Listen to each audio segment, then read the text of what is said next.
Heyo! My friends always joke about how I make terrible financial decisions, especially when it comes to video games. And as much as I might disagree with them, they may be right about this one. I saw a $30 copy of Mario Golf Super Rush on eBay, and I had enough money I typically budget for video games, and I thought, hey, why not?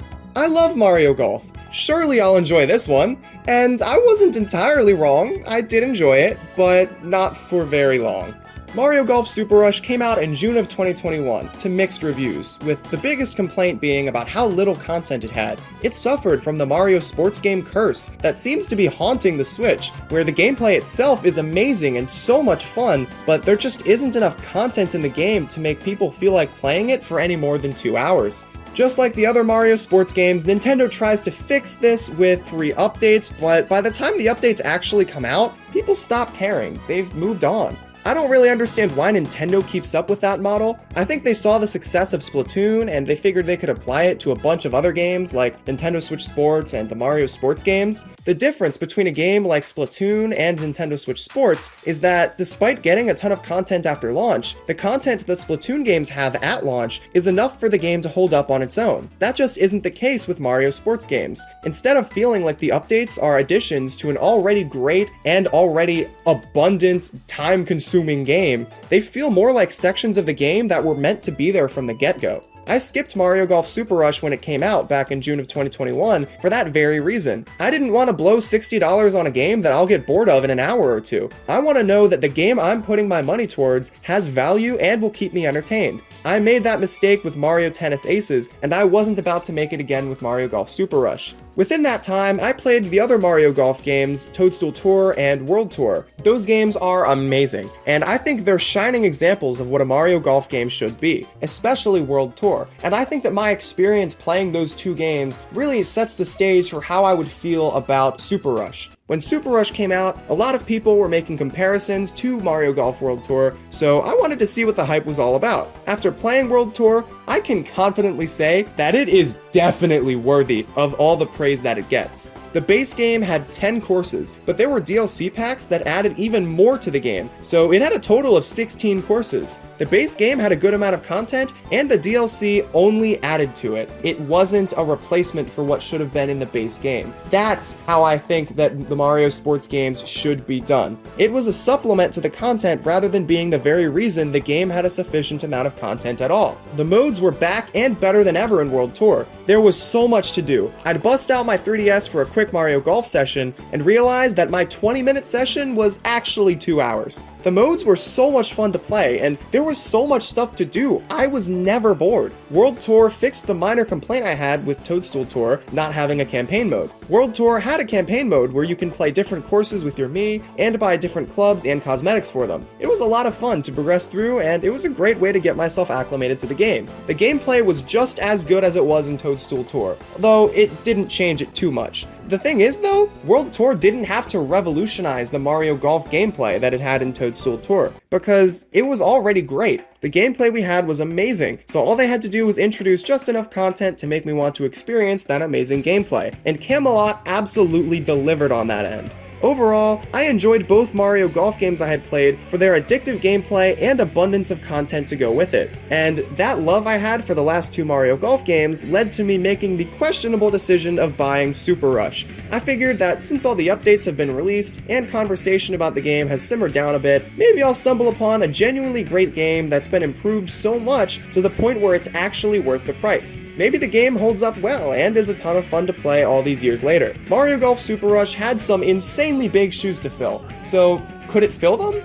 Even now, I'm not so sure. The game had a ton of potential because Camelot really tried to reinvent the wheel on this one. Like I said earlier, if it ain't broke, don't fix it. But if you can make it better, make it better. And I think that the gameplay genuinely has been enhanced in Super Rush. I loved all the big twists they put on golf, with the biggest one being speed golf. It's not the same kind of speed golf as the one they had in Toadstool Tour though. Speed golf in Super Rush has you trying to get the ball in the hole as quickly as possible, but you don't automatically travel to your ball after you hit it. You need to run there yourself, and there are power-ups you can use to try and give yourself an advantage. It's a really cool feature that I always thought would be a ton of fun, and it was. When I finally saw this game announced, I saw that mode, and I was so excited, and I am very glad that it delivered. I was also really happy to see that they not only brought back the campaign, but they expanded upon it significantly. It was an entire RPG now. The story mode had you joining a golf league and gradually working your way up from the lowest rank to the highest.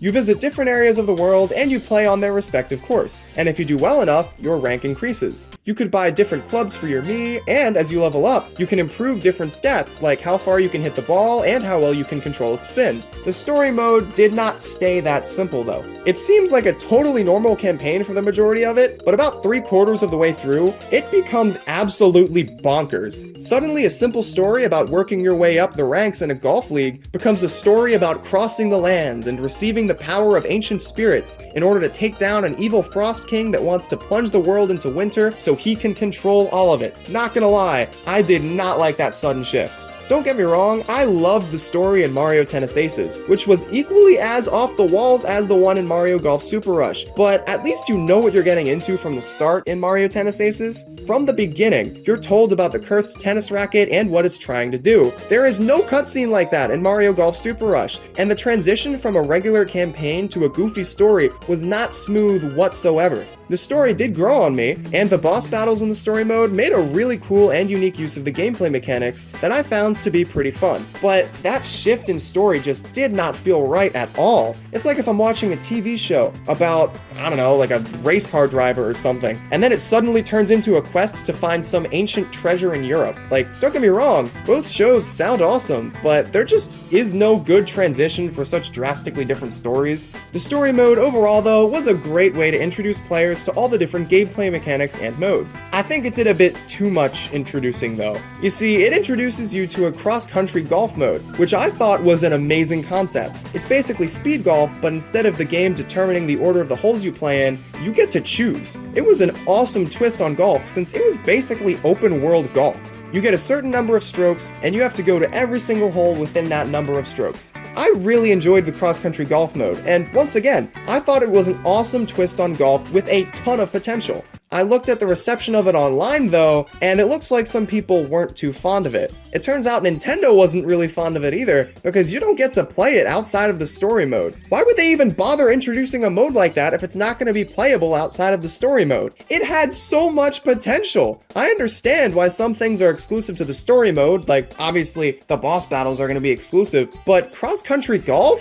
Really? It could be an entirely new mode to play, but what, Camelot just didn't feel like it? And it's not like they can afford to drop a mode like that either, since they could use all the variety they can get. They have traditional golf, speed golf, battle golf, and target golf, which are all amazing modes, but they just don't have enough content to them. None of them are fleshed out enough to make me want to come back. Take target golf for example. You hit balls within rings surrounding different holes, and you get points based on which ring your ball lands in. There are different types of golf balls that players are randomly assigned, which adds a nice twist by changing the way that the ball lands and rolls. It's a really cool concept with a ton of potential, but it just isn't fleshed out at all. I really loved it when I played it, but I can't go back to it because after 3 matches of it, I had seen everything there was to see. I felt the same way about battle golf. Just like target golf, the concept of it is genius and it has so much potential. You're in a small arena with a couple other players, and it's essentially cross-country golf where the goal is to be the first one to get your ball in 3 holes. There are different obstacles around the course, and the arena is really small, so it leads to some close quarters encounters. Plus, different players can try to disrupt you, which makes for some pretty fun, albeit slightly aggravating gameplay. It had so much potential, but it just isn't expanded upon at all. There's only one battle golf map, so it gets boring really quickly, which is criminal because it is so much fun. The challenge modes too were pretty lackluster compared to what we had in World Tour. In World Tour, you could play Star Coin Collector, Ringmaster, One-on, One-Putt Challenge, Score Attack, Character Match, and Point Challenge. In Super Rush, you have Score Attack, Time Attack, One-on, One-Putt Challenge, and Target Golf. The challenges just weren't nearly as fleshed out in Super Rush as they were in the other Mario Golf games. Speaking of not enough content, the courses are a shining example of this. Mario Golf Super Rush had 7 courses available at launch, which isn't that great considering that World Tour had 10 at launch, and that was a 3DS game. Now that all the updates for Super Rush have been released, there are 12 courses, which is still a bit of an issue to me. That's 4 less courses than World Tour, and although the courses in Super Rush are free, unlike World Tour, it's still less content than the last last game, which is a bit of a bummer. And also, by the time that those 5 extra courses were released, which is almost a double increase of what we had before, people stopped caring. By the time all those courses were added, everybody had moved on because they were already bored. Like I said earlier, that's a problem I have with this game and the other Mario sports games on the Switch. It launches without that much content, only for it to be fixed with free updates. I don't mind free updates if a game launches with a substantial amount of content, but if the game launches feeling incomplete, those free updates feel more like band-aids than fun new content. There were a ton of characters in Super Rush, which was great. They definitely were not lacking in the character department. But admittedly, I just stuck to my Mii the entire time. I played through the entire campaign, and I had spent so much time leveling up my Mii and maxing out its stats, so I didn't really feel the need to play any other characters. There were a lot of characters though, so I did appreciate that. And the graphics of the game and the music were all great too. It clearly had a ton of polish on it, and it looked like the exact amount of quality you would expect for a Mario game. It looked amazing, which makes it all the more infuriating that the game is lacking in content. That is the only thing that is wrong with this game. The music's great, the graphics are great, the gameplay is great. Imagine if this game launched with a substantial amount of content. That would be awesome! I can imagine the game has certainly improved since its launch, but even now it still feels like it's missing something compared to the other games, especially World Tour. My favorite thing about World Tour was that I could pull it out at any time and always have something new to do, but I just can't say that about Super Rush. Super Rush had so much potential because it introduced all these brand new modes that were amazing.